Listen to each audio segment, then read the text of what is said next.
naweek gehad. Ons is weer live hier van die Palm Lifestyle Center in St. Helena Bay.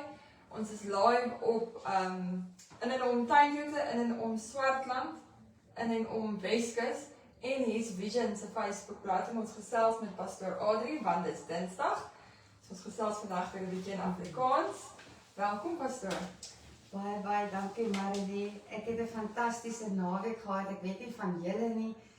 Dit was 'n besige naweek vir ons almal, maar in die viering en in die kruisiging was daar ook 'n opstanding. En dit het dit vir my net super spesiaal gemaak. En daarom het ek gedink vandag se boodskap moet so bietjie aansluit by dit wat gebeur het. En as ek vandag met julle wil praat van die lewende waters van oordenking, het ek 'n boodskap vir julle en dit is God het nie probleme met ons lewe nie, net planne.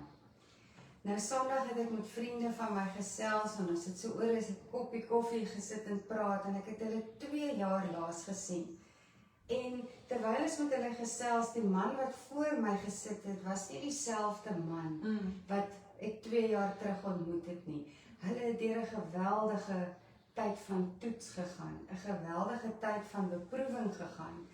Maar een ding het was vir my so kosbaar wat hy gesê het. Hy het gesê, weet jy wat, alle probleme het 'n vervaldatum. Elke seisoen het 'n vervaldatum. En dit was net iets wat my getref het, want ons is so geneig om of in die verlede vas te hak en ons kom nie uit ons goed uit nie. Of ons is bevrees vir vandag. Wat gaan van vandag gebeur? Is die situasie omkeerbaar en baie keer dan sien ons dit nie. Of ons kyk na die toekoms en ons raak angsbevange want dit is onseker. Prediker 1 praat van al die seisoene en tye in 'n mens se lewe. So ons weet seisoene is nodig. As ons net kyk na die natuur, dan weet ons daar's 'n somer, 'n herfs, 'n winter wat dit weer voorberei vir lente, dat die somer weer kan kom. En ons vergeet baie keer, ons hak vas aan daai wintertye. So ek wil graag vir julle sê, al lyk dinge vir julle dalk nie goed nie, al is dit 'n winterseisoen, dan moet ons altyd onthou, dit het 'n vervaldatum. En ek wil graag met julle deel met die beste voorbeeld wat ons het, en dit is in Jesus self. En ek kyk na die laaste 3 dae van sy lewe. Weet julle, toe hy daar in Getsemane in die tuin was, het hy gebid. En hy het na 'n Vader toe geroep en gesê om hom te help. Die Bybel sê hy was so bedroef. As jy kyk na die Hebreëse betekenis, dit is 'n absolute huilende, bedroefde, angsbevange, wat daar verduidelik word. Dit was die ergste wat jy kan voel, so benoud. Maar weet julle wat, ten spyte van die feit dat hy God se seun was, ten spyte van die feit dat hy 'n almagtige God vertrou het, ten spyte van die feit dat hy alreeds geweet het wat kom, en ten spyte van die feit dat hy 'n perfekte offer was, het hy nog steeds gaan bid. En baie keer wat ons doen is, ons gaan nie in die tuin van Getsemane en waar ons gaan bid nie. Ons gaan en ons hardloop na ander plekke toe.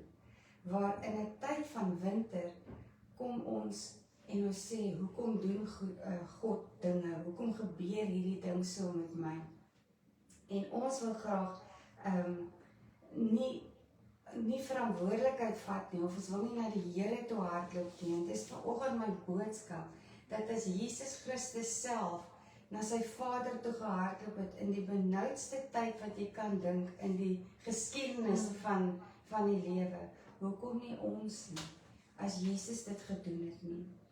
Die Bybel praat, ek wil dit weer noem, daai heiland is hy het 'n kwelling gehad, hy was gebroken, dis die Hebreëse betekenis van daai woord bedroef. En dit was so erg, dat God self het 'n engel na hom toe gestuur. Julle kan gaan lees in Lukas 22, die hele verhaal. Ek moedig julle aan om dit te gaan lees. Maar hy het 'n engel gestuur om hom te gaan versterk. En baie keer ons besef dit nie eers nie, in daai gebed, as jy opstaan, dan voel jy, jou iets in my het verander. Ons besef nie dat die Here is besig om ons te versterk in daai gebed nie. Maar wat nog so erg was, is, selfs nadat die engel hom gaan versterk het, Marilee, het hy teruggegaan en hy het by sy disippels gekom, en hy sien hulle slaap, en hy maak hulle wakker, en hy sê, word wakker en bid, dat julle nie in versoeking kom nie. En ek het nogals gedink, wat is hierdie versoeking? Want die Onse Vader praat ook van, moet ons nie 'n versoeking lei nie, maar lei ons na die ewige lewe. En daai versoeking is, dat ek nie my geloof verloor in my seisoen van beproewing nie. Dat ek nie sal dink, die Here het van my vergeet nie. Dat ek nie sal dink, okay, ek is nou op pad na 'n Golgotha met my omstandighede nie, en ek vergeet van die ewigheid. Die ding wat daarna gaan kom, die opstanding. En sommige van ons, as dit moeilik gaan, of dinge skeefloop, en ons harte weg van die Here, dan mis ons eintlik hierdie kosbare beskerming en versterking vir die seisoen wat die Here sal draai. En Jesus het dit self gesê, hy het nie God blameer vir hierdie situasie waarin hy is nie. Hy het gesê, Here, hierdie beker, asseblief, laat hierdie beker verby my gaan. Het jy al so gevoel, dat ek dink, Here, kan hierdie oomblik of hierdie situasie nie, is dit moontlik, kan dit nie net verby my gaan, hierdie beker nie. En toe sê hy, maar nogtans u wil. En ek het vandag, toe skryf ek so in my dagboek, ek wil iemand wees wat die Here so vertrou, wat nie gaan vra waarom of hoekom nie, maar wat sal sê, nogtans. En nogtans Christen. Een wat die Here sal vertrou met my lewe. Jesus het bly teruggaan om te bid, al het sy disippels geslaap. Hy het bly teruggaan. En sommige kere is dit so, ons bid vir benoude situasies, en ons moet 'n beker drink wat nie lekker is nie. Ons vriende, die Bybel praat van, hulle was so bedroef, omdat hulle self moeg was van die huil. So dis nie asof hulle was totaal en al uitgeput. Kan julle dink die spanning, as jy met jou beste vriend moet verloor, wat kom, en die skok wat Jesus hulle vertel het. Maar ek dink julle het besef, wat gaan nog kom nie, alhoewel hulle was baie bedroef. Maar ek het gou 'n paar punte wat ek wil noem. Ons het 'n geneigtheid om te dink, ons is alleen in ons storm. Ons is alleen in ons situasie. Niemand gaan deur dieselfde goed wat ons gaan nie. Maar kom ons kyk waardeur het Jesus gegaan. En hoekom die kruis, dit wat hy vir ons daar gedoen het, hoekom hy verstaan waarin jy is vandag, wat jou situasie is. Want alles waardeur hy gegaan het, is wat in daai beker is wat hy gedrink het, is presies dit waardeur jy gaan. So die eerste ding is, in sy beproewing het sy naaste vriende geslaap. Hulle self was hartseer, soos ek genoem het. Judas, 'n man wat aan sy tafel gesit het, 'n vriend wat vir 3 jaar baie nou saam met hom geloop het hom verraai. En daai verraai beteken in die steek gelaat. Hy het hom uitgelewer, hy was ontrou. Partykeer dan het ons vriende wat ontrou is. Hulle sê goed van ons, of hulle maak jou seer, of hulle is nie opreg teenoor jou nie. En dit was wat Judas gedoen het. Dan, hy word gevangene geneem in die tuin van Getsemane, soos 'n krimineel. Moenie dink dit was 'n saggiese, gou hier nie. Dit was rof. Dit was soos, kom hier, jy's 'n skuldige. En dit was 'n lelike gevangenskap. Dan, een van sy geliefde disippels, sy geliefde vriend wat in sy binnekring was, Petrus, het hom ontken. Nou baie keer, dan is die mense wat gewoonlik die naaste aan jou is wat jou die seerste maak, sê hulle altyd. Maar sy beste vriend, een van sy naaste mense, het hom verwerp. Hulle het gesê, hulle ken hom nie. En nou moet julle weet, in hierdie toets van hom, in hierdie winterseisoen, is dit alles wat met hom gebeur. Dan, Jesus kom dan voor die Sanhedrin, daar is hulle absoluut wreedaardig. Die Bybel praat van hulle spot hom, ek wil die woord gebruik, hulle boei hom. Hulle het hom geblinddoek, sê Lukas 22, en hulle het hom geslaan. Dan sê hulle vir hom, profeteer bietjie, wie het jou nou geslaan? Ek meen, dit is absoluut 'n boelie gedrag, en deur dit alles, was hy oorgegee aan 'n nogtans, u wil nie, my wil nie. Dan daarna, het hulle Jesus gepos na Herodes, en die skrif, ek weet nie of jy weet nie, maar daar staan in die Bybel geskryf, Herodes kon nie wag om Jesus te ontmoet nie. Hy het gedink en dit sou vir hom nou die beste ding is, want hy het gehoor van al hierdie wonderwerke wat gedoen is, en hy het hom eintlik bewonder. En al hierdie goed wat gebeur het om hierdie man, en hy kon nie wag. Ek wil amper sê, vir hom het dit daaroor gegaan, dat Jesus se gewildheid, of dit wat hy gedoen het, hierdie wonderwerke, dit is al waaraan hy belang gestel het. En terwyl hy hom gepeper het met die vraag, Herodes, om al hierdie inligting uit hom te kry, die Engelse woord sê, he intrigued him. Hy was nuuskierig om te weet, hoe het Jesus hierdie goed gedoen? Maar die Bybel sê, die Here was doodstil. En dit het my laat dink aan, jy gooi nie jou parels vir die swyne nie. So as jy in 'n moeilike tyd is, en iemand wil al hierdie goed uit jou uitkry, en alles wat in jou lewe is, soms is dit beter om stil te bly, en te sê, nogtans, u Here. Dan die volgende ding wat gebeur het is, toe kom hy voor Pontius Pilatus, maar die hoëpriesters, of die owerpriesters, het hom aanhou beskuldig, en die hele gepeupeld om hom, het geskree, kruisig hom, al het Pontius Pilatus gesê, Jesus is onskuldig, en hulle roep dood, maak hom dood, kruisig hom, en Jesus was verdoem tot genadeloosheid. Miskien is jy in 'n situasie wat genadeloos is, miskien 'n onregverdige werksopset, miskien 'n huwelik wat moeilik is, miskien 'n situasie waar jou kind verlore is. Daar's geen genade van jou kinders nie, jy sit dalk stoks en alleen, vergete. Jesus het deur al hierdie goed gegaan, nog voordat hy by Golgotha uitgekom het. Golgotha noem ons, weet ons almal, is die plek van die skedel, so dit is die plek van die dood. En daar het hulle hom gevat, weet julle, hy was so verrinneweer, en uitgeput, en geslaan, en ons almal ken die verhaal, dat hy kon nie eers sy eie kruis dra nie. So iemand moes hom help om daai kruis te dra.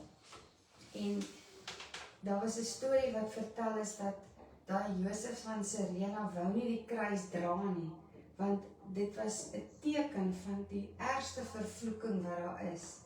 En niemand wil aan dit raak nie, niemand wil met dit geassosieer word nie.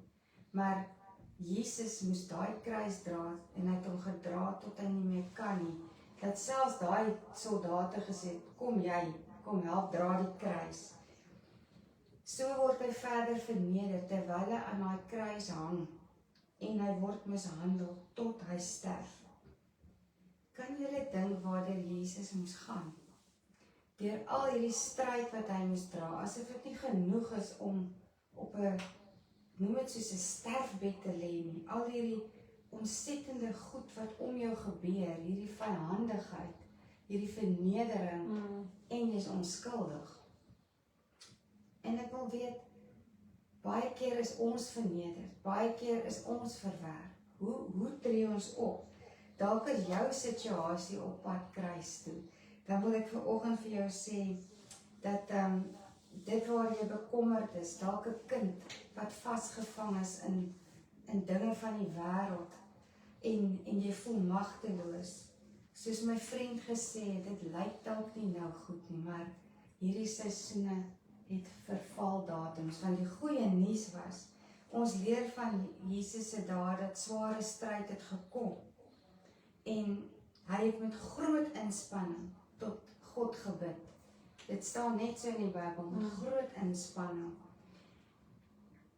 En hoekom hy nie gesê het waarom nie, maar nogtans Here, is omdat hy besef het, dat God het die beter plan. Hy het nie probleme met ons lewe nie, net planne. En dan wil ek julle aanmoedig, in hierdie winterseisoen, al sien jy nie die opstandingtyd nie, of dat die somer weer kom nie, dat jy dit nie net, moenie dat jou probleem, of dit waarmee jy sit, net verniet wees nie. Laat jy hardop na die Here, laat jou tyd van winter groei in jou geestelike lewe. Kom nader aan die Here, as wat jy weghardloop, en dis net 'n stryd waardeur jy gegaan het. Maar laat hierdie stryd van jou 'n getuienis word, tot eer van die Here, om te sê, hy het vir jou deurgekom. Goed, in jou situasie sien jy dalk dood vandag, maar sien Jesus in die geleentheid, soos ek nou genoem het. Kan julle dink, as Jesus moes bitter word? Kan julle dink, as hy moes aanstoot neem, deur al hierdie mense wat sy baard uitblik en op hom spoeg en vir hom so spot, en hy het net gesê, okay, die Engels sê, I had enough. Kan julle dink as Jesus dit moes doen? Maar hy het nie. Maar as hy dit gedoen het, het hy nooit opgestaan nie. Het hy nooit gesterf vir ons sondes en ons verlossing nie. So moenie moed opgee, totdat jou opstanding nie kom nie. En dit is ek waarmee ek graag wil afsluit, is hierdie vers in 2 Korintiërs 4 vers 16 tot 18. Daarom gee ons nie moed op nie, maar al vergaan ons uiterlike mens ook, nogtans word die innerlike mens dag na dag vernuwe. Want ons ligte verdrukking wat vir 'n oomblik is, bewerk vir ons alles oortreffende ewige gewig van heerlikheid. Dink aan 'n skaal. Hierdie, hy sê 'n ewige gewig van heerlikheid. So as daai skaal so gaan begin maak, dit wat jy deurgegaan het, gaan nie opweeg teen die heerlikheid van die ewigheid nie. Dan sê hy ook, omdat ons nie let op die sigbare dinge nie, maar op die onsigbare dinge, want die sigbare dinge is tydelik, maar die onsigbare is ewig. Is jou oë op die ewigheid? Is jy nogtans, Here, want hy sien waar ons nie kan sien nie. Jou opstanding kom. Jesus het dit reeds vir jou gedoen. Hy het vir al hierdie beproewinge gesterf, maar onthou, hy het ook opgestaan. Kom ons bid saam. Here, vanoggend kom bid ons, sodat ons nie in die versoeking kom op te hou glo nie. Die goeie wil is altyd beter as wat ons kan sien wanneer dit swaar gaan. Al sien ons nie altyd die groter prentjie nie, Here. Versterk ons in 'n tyd van verdrukking wat vir 'n oomblik is teenoor 'n ewige lewe en gewig van heerlikheid. Ons bring nou elke seisoen wat vir ons mag lyk soos die einde of die dood, buite 'n lieflike plan wat U vir ons lewens het.